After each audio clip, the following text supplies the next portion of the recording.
शिवाय। श्री शिवाय नमस्तुभ्यं। श्री आदिशक्ति पार्वती माताये नमः। श्री विघ्नेश्वराय नमः। श्री लक्ष्मी नारायणे नमः। श्री सरस्वती ब्रह्माय नमः। श्री सियारामे नमः। श्री रामदास हनुमाने नमः। श्री राधेश्यामे नमः। हे शिवजी, તમારી કૃપાથી હું આ શિવપુરાણ વાંચી રહી છું અને મારી મમ્મી, બેન અને તમામ શ્રોતા શિવપુરાણ સાંભળી રહ્યા છે. અમે બધા શિવપુરાણનું જ્ઞાન પ્રાપ્ત કરી શકીએ એટલી શક્તિ પ્રદાન કરજો અને શિવપુરાણનું તેજ સહી શકીએ એટલી ક્ષમતા પ્રદાન કરજો. હે વિઘ્નેશ્વર ગણપતિ બાપ્પા, તમે શિવપુરાણના વંચનમાં આવતા તમામ વિઘ્ન હરજો.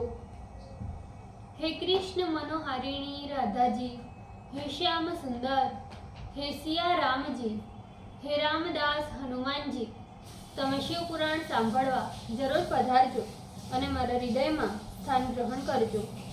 ઓમ નમઃ શિવાય. શ્રી શિવાય નમસ્તુભ્યમ. પ્રથમ સંહિતા અષ્ટદશો અધ્યાય, पेज नंबर 153. दुख का मूल व्याधि तथा व्याधि का मूल पाप है, ऐसा समझे. धर्म से ही पाप दूर होता है, ऐसा धर्म शास्त्रकारों का कहना है. शिव के उद्देश्य से जो धर्म किया जाता है वही पाप नष्ट करने में समर्थ बनता है. शिव के लिए किए जाने वाले धर्मों में प्रदक्षिणा सर्वोत्तम धर्म है. ये प्रदक्षिणा की क्रिया प्रणव का जप करते हुए करनी चाहिए. जन्म तथा मरण माया चक्र कहा गया है. शिव के माया चक्र को बलिपीठ कहते हैं. बलिपीठ से आरंभ कर दाहिनी ओर चले, फिर 2 पग चलकर बलिपीठ के निकट जाकर बैठ जाए और शिव को नमस्कार करे. इसी का नाम प्रदक्षिणा है. प्रदक्षिणा करने से, जन्म तथा नमस्कार करने से आत्मसमर्पण होता है.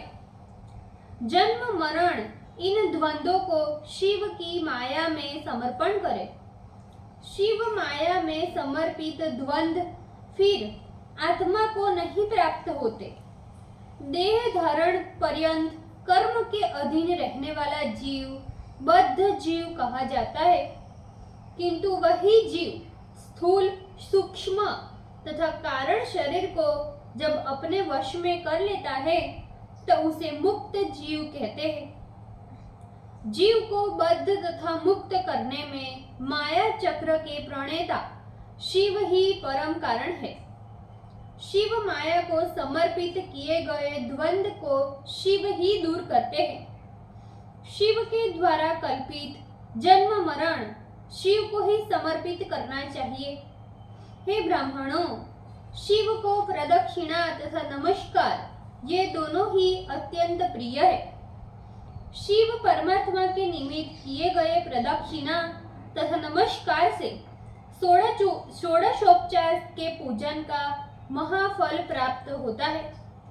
जगत में ऐसा कोई भी पाप नहीं है जो प्रदक्षिणा से नष्ट न हो. इसीलिए प्रदक्षिणा द्वारा ही संपूर्ण पापों को नष्ट करना चाहिए. शिव पूजा करने वाला पुरुष मौन तथा सत्यादि गुणों से युक्त हो क्रमशः क्रिया, तप, जप, ज्ञान और ध्यान का अभ्यास करे. क्रिया से ऐश्वर्य, तप से दिव्य देह, जप से ज्ञान और ज्ञान से अज्ञान का नाश तथा ध्यान से शिव सानिध्य रूप फल प्राप्त होता है. इन क्रियाओं के करने से तमोगुण छूट जाता है और ब्रह्म द्वारा बुद्धि की प्रेरणा होने से जन्मार्जित पाप नष्ट हो जाते हैं. देश, काल, शरीर, धन एवं अपनी योग्यता के अनुसार शिव भक्त को क्रिया एवं जप, ज्ञान तथा ध्यान आदि का अभ्यास करना चाहिए. बुद्धिमान को उचित है कि वह शिव क्षेत्र में न्याय पूर्वक धन का अर्जन करते हुए निवास करे, जीव हिंसा से रहित अत्यंत क्लेश न करते हुए प्राप्त अन्न एवं जल का सुख उपभोग करे और पंचाक्षर मंत्र का जप करते हुए निवास करे। अथवा दरिद्र को भिक्षान से ही ज्ञान प्राप्त होता है। शिव भक्त को भिक्षा से प्राप्त हुआ अन्न शिव भक्ति को बढ़ाने वाला है। शिव योगियों ने भिक्षान्न को शिव सूत्र के समान पवित्र माना है। जिस किसी उपाय से जहाँ कहीं भी पृथ्वी में निवास करे और शुद्ध अन्न का भक्षण एवं मौन व्रत धारण करे, किंतु शिव का रहस्य कभी भी प्रकट न करे। यदि प्रकट भी करे तो शिव भक्तों के सामने ही प्रकट करे। ऐसे तो शिव मंत्र का रहस्य शिव के अतिरिक्त और कोई नहीं जानता। शिव भक्त सर्वदा शिवलिंग के समीप वास करे। हे ब्राह्मणों, स्थाणु लिंग के आश्रय से शिव भक्त स्थाणु के समान अविचल समाधिष्ठ हो जाता है। चरलिंग की पूजा करने से विद्वान क्रम से मुक्त हो जाता है। मैंने शिव पद प्राप्ति रूप साध्य तथा उसके साधकों को संक्षेप में इस अध्याय में उत्तम रीति से वर्णन किया। यह सब साध्य साधन मैंने कुछ काल पूर्व व्यास जी के मुख से सुना है। आपका और हमारा कल्याण हो, हम सभी शिव में दृढ़ भक्ति हो।